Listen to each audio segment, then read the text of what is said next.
Hello and welcome back to the series about creating modular monolith using ASP.NET 5 and C# 9. So in a previous episode, we've created the whole mechanism for publishing and subscribing for the integration events. And just to remind you, we created this whole module client, which is responsible for translating one message into another, since we are relying on the local contracts approach. And one of the issues that we've discussed at the very end of that episode was that for now the whole publisher in-memory message broker actually is relying on the async await pattern, which means that publisher basically needs to wait for all the subscribers to finish their job, and then we can forward or maybe not forward, but we can basically get back to the caller and let the other job be done on the publisher side, which is kind of unnatural if you're quite familiar with the let's say message brokers like RabbitMQ, in which basically everything is completely decoupled, so publisher is not aware about the fact that there are any subscribers. So today we're going to tackle this issue. And we'll introduce still in-memory message broker, but fully asynchronous, which will act pretty much similarly to the ones that you might use in your distributed systems, right? Mm-hmm. Yeah, exactly. So let's try to implement something which still works fully in memory, but is let's say closer to the real-world message brokers like RabbitMQ or something like this. Yeah, like you said. So, all right, so maybe before we move on to the actual implementation, maybe let's start with some simple feature switch. So we could decide based on some application settings which broker we want to use, the current one, which is the synchronous one, or this new asynchronous one, however we're going to call this one. Yeah, let's just create a simple class that will be responsible for keeping this. So messaging options, and we'll just create one property called one magic flag. Yeah. So I will just call this use background dispatcher. This could be anything actually, some sort of asynchronous dispatcher. Yeah, but this will basically work in a background thread. So yeah, we'll just use this. And I think that we can already get the options in here. And we'll do services and then get options, then messaging options. Yeah, let's just hard code this for now. So messaging, and right after this we'll basically add this as a singleton. Yep. All right, so now we can safely inject this into any class that we would like. And yeah, so maybe let's add this section to the app settings already, so we'll not miss it. Yeah, sure. So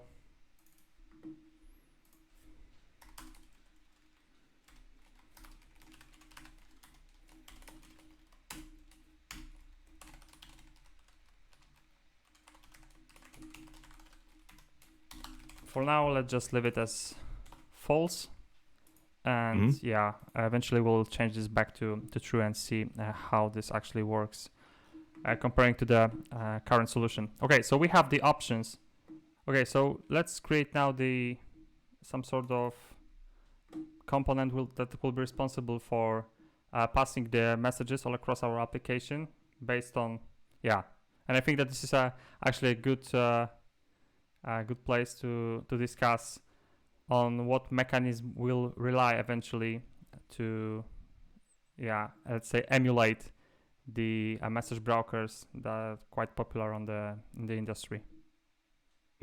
So we'll make use of the ASP.NET Core iHosted service, or actually the background service type, to just simply implement this kind of background job that works in the background of our app.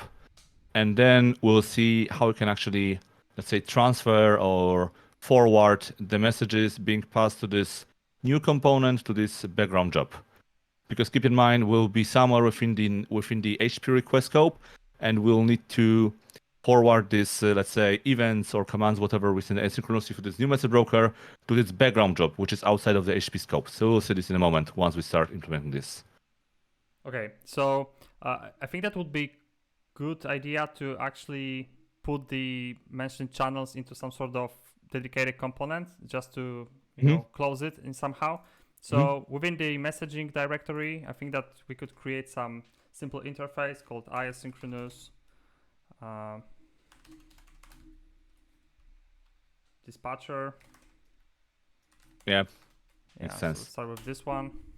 Yeah, the contract for this dispatcher will be basically the one that we keep also on the publisher side. So that will be something like publish async, and in here we'll basically actually that could be the T message and T message. Of course, the constraint where we need the T message to be reference type and implement iMessage marker interface that we have. So that will be the first thing. Let's maybe create already the class that will implement this one. Yeah, we can make this internal since it's part of the infrastructure, but yeah. it's really important. You're actually you're correct. So let's just implement this and put into the CS. Okay. Yeah. And now we need this, you already mentioned this, we need this piece of code that will let us send the messages through from, let's say, HTTP scope to this background job scope. So we'll once again make use of this very nice API introduced to the .NET quite some time ago already, which is kind of useful for the scenarios, and this is called channels. Yeah. The channel itself, as I mentioned, we could either directly try to use them, but we'll have an issue since, as you mentioned, we will have two different places for the publishing and for the subscribing, right? So the subscribe, which will basically handle this whole processing stuff, will be put into the hosted service. So we need some sort of component that we could inject in both dispatcher and the iHosted service. So we need some additional class that will handle this one. Yeah. So we can make it an interface, or we can make it directly as a class and inject it as a class, because this is just piece of component. This is this component that we are not really going to test. This is just some simple, channel writer and receiver, but we can make it interface as well. Doesn't really matter in this case. Yeah, sure. So that will be the reader, and same will go for the writer as well. So very simple, I would say holder class component maybe. Yeah. All right. And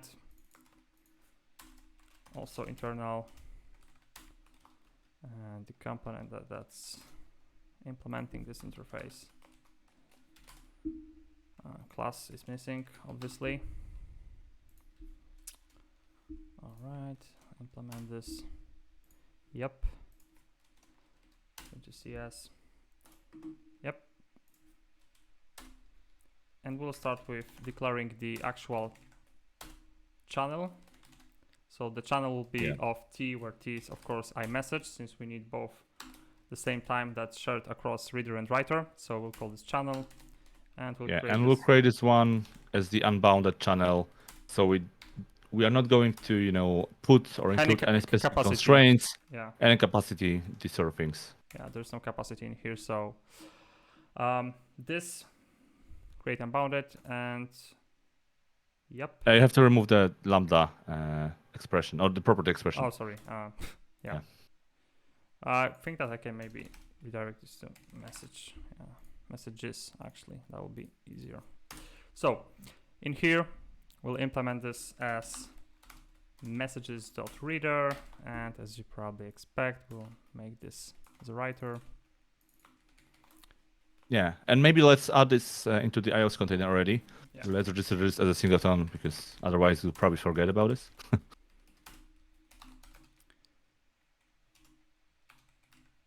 Yep.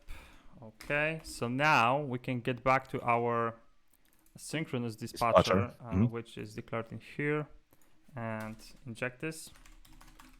Yeah. And as you can expect, this will make use of the message channel writer. So this will be writing to our channel. And then we'll need another component being the channel reader. Yeah.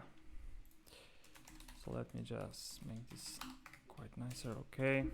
And in here, as mentioned, you can already. Yeah. And we need to use the async await because it returns the value task.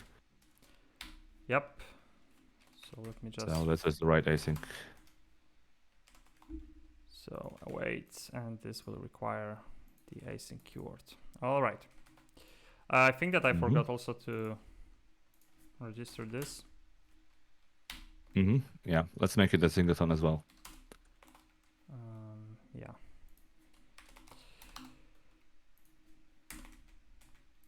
Okay. So the dispatcher is done. So now we'll need some sort of, as mentioned, hosted service. Yeah, we can call it something like asynchronous dispatcher job background. Maybe let's not name it the same way using the dispatcher keyword, but something with asynchronous dispatcher job service. I'm not sure about the name. Just so that we are not confused with, dispatcher being channel writer and dispatcher being the background job. Maybe just call it a job or. Yeah. Okay. Yeah. Asynchronous dispatcher job. Okay. That's fine. So let's make this internal as well, and we'll implement the background service. Okay. Yeah, actually derive. Oh yeah. Okay. So in here, let's start with injecting our message channel. So this is something that we'll surely need. And of course, at some point, we'll also need our created module client. Because once we receive the message, we need to process this somehow, right? So module client will be... Exactly. Yeah, we can add some... So so it's very similar to the actual message broker. It will also send this message further to the module client to, tell this component to publish it, but it will just do it in the background. Yeah. All right, so let me just start with doing some sort of log information, maybe.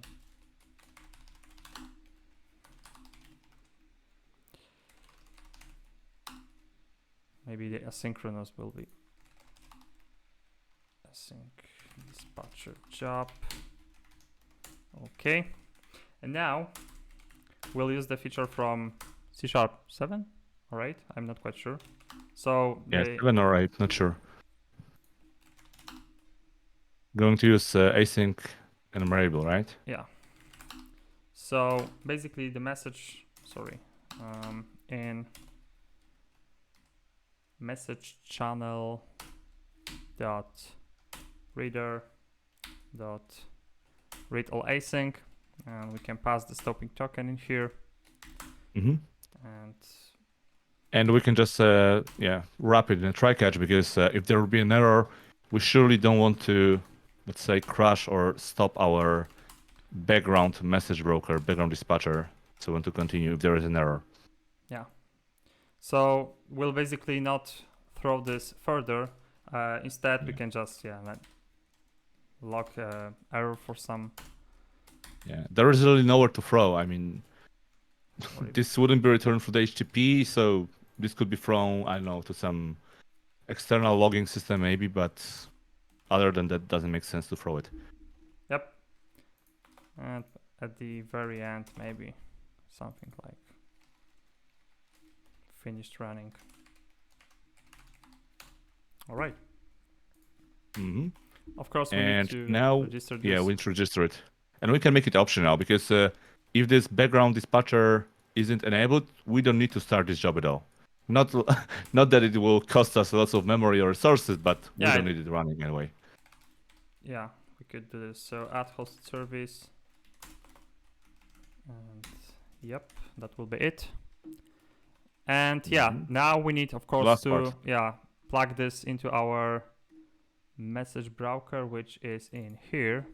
And of course, we'll need a few things. So of course, we'll need the options that based on which we'll decide whether we want to use our module client directly, or first we need to put it through our channels. So message options, and second thing, maybe in here I will do private read only iMessage channel. Yeah. All right. So here's the validation stuff.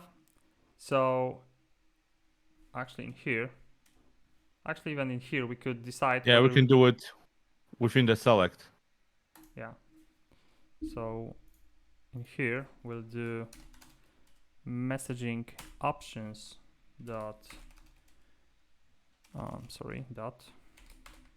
use background dispatcher, and if this is true, then we'll basically use our message channel, and then we need to use the dispatcher here. Oh geez. Not the channel. Yeah, you're right. I mean, we could, but we have this one additional abstraction, so let's stick to this one. Yeah, sure. It's too fast. Too fast. Here. Yep. And we'll do asynchronous dispatcher dot publish async, and then X. Otherwise, we'll call our module client directly. So this should be working just fine. So to sum up the whole flow, assuming that we'll use the asynchronous dispatcher, basically instead of calling our module client directly and relying on the async await, we'll basically put this into our asynchronous dispatcher, which is built on top of mentioned channels. So basically we'll write to our unbound channel, and our background service will basically enumerate through the messages that we'll put in there and execute this into another thread pool. And yeah, this will, as the name says, will happen on the background. So this will behave more or less like the traditional message broker instead of the semi-asynchronous, I would say.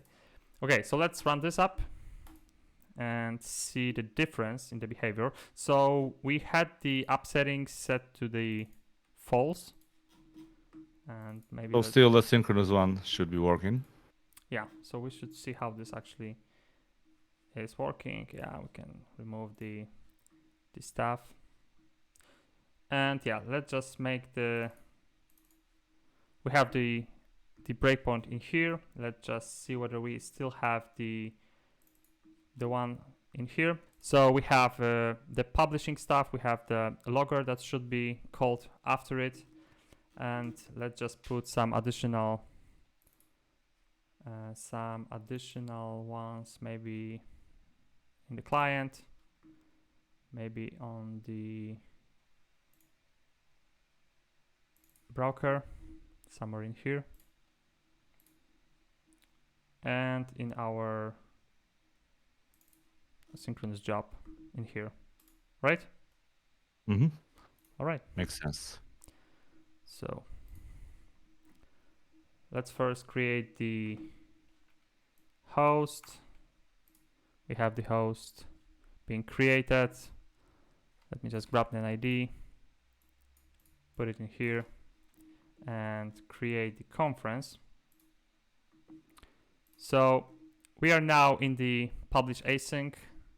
On the publish async method, we can move further, and let's just see what are the options. So the options that we have in here, as you can see, this is set to false. So for now it's cool.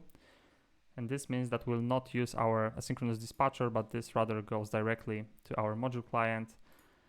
Then we handle our message, and once every single subscriber process this successfully, we can eventually get back to the producer, which for some bizarre reason is waiting still for the completion of this whole operation. And yeah, we can complete running this method. So this is the old way of working, relying on the async await.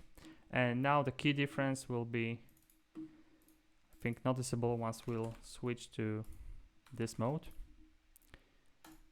So let me just rerun the app and see how this works. All right, app is working. And yeah, we'll just create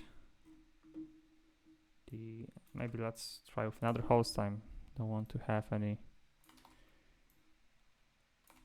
issues with running it. Post. We are on the publish async. Now use background dispatcher is set to true, so we'll call our dispatcher first. You can see already that we are not waiting for the completion of the event handler on the different module. We are just processing this further.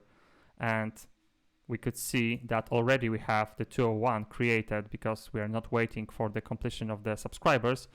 And then somewhere in our asynchronous dispatcher job, our background service, we're basically consuming this message and now calling the module client, which eventually end up with processing this after we actually return this response to the client. And I think that this is, I would say, in most cases preferred way, especially if you want to try to stay as close to the, let's say, behavior of the distributed system as possible. Then it makes sense to actually stick to this one. However, you need to remember about few pitfalls that you might fall into. One of the most, I would say, classic ones is the fact that once you actually return first to the client and then process this on the background service, you need to be aware of the fact that you can no longer access the HTTP context, right? So if you have, let's say, you want to get something from the request headers, or maybe you would like to forward the access token to call some other service, then you need to cache it somewhere before you actually return the response to the client, because otherwise you will lose this information, and everything related to the HTTP call will be lost because you will no longer be in the scope of this particular HTTP call. Yeah. So you either put it into the cache, like you mentioned, or you make some kind of an envelope on top of your event, and then, but you would have to either change your implementation of event handlers, or maybe put some decorator here so that you would have your, let's say, event handler with some envelope of T, where T is an event, and then you could put there some additional metadata, or cache it, or use some other mechanism. So this is where things get a bit more complex, but the overall, let's say, result and benefits, I think, are much more important, are much better than the synchronous one, because you are no longer waiting for the other modules to complete. You are no longer, let's say, dependent on other modules, potential errors, issues, delays, all these sort of things. Yeah. So we are much closer to the real microservices approach. Yeah, but still, you need to remember that this actually happens beyond the scope of one HTTP request, and there are a few other pitfalls related to, let's say, scoped services registered in your IOC, also some issues with error handling itself, because assuming that you have, let's say, the middleware that is responsible for dealing with the errors, with the exceptions, so let's say transforming this to nice and formatted HTTP response, this will no longer be used, right? Because you basically have the response is already there for the client, and we got quite fast response because we are not waiting for the subscribers. But on the other hand, we are out of the scope, so the middleware will not be used, and we need still to manage and inform maybe users after that something failed during the processing of this asynchronous job. So I would say that this has pros and cons. If you're new to basically some sort of event-driven architecture and you're not feeling comfy with the integration events yet, then I would stick to the solution that we've done previously, relying basically on the async await stuff, because this will be much easier for handling, and eventually you could think about switching to this one, or even to the actual message broker. Mm-hmm. Yep. Right. That's correct. So I think that's pretty much it. And yeah, we'll come back to, I think, another module finally, which will be slightly more advanced. And when it comes to the domain, there will be actually some sort of domain, because for now we have like modular monolith with just 2 CRUDs. Yeah, so some more challenging domains is basically coming, and we'll probably focus more on the modeling the actual business problems rather than the infrastructure that we've done during these last 2 episodes. Yep. Okay, so see you then in the next episode. Yeah. See ya.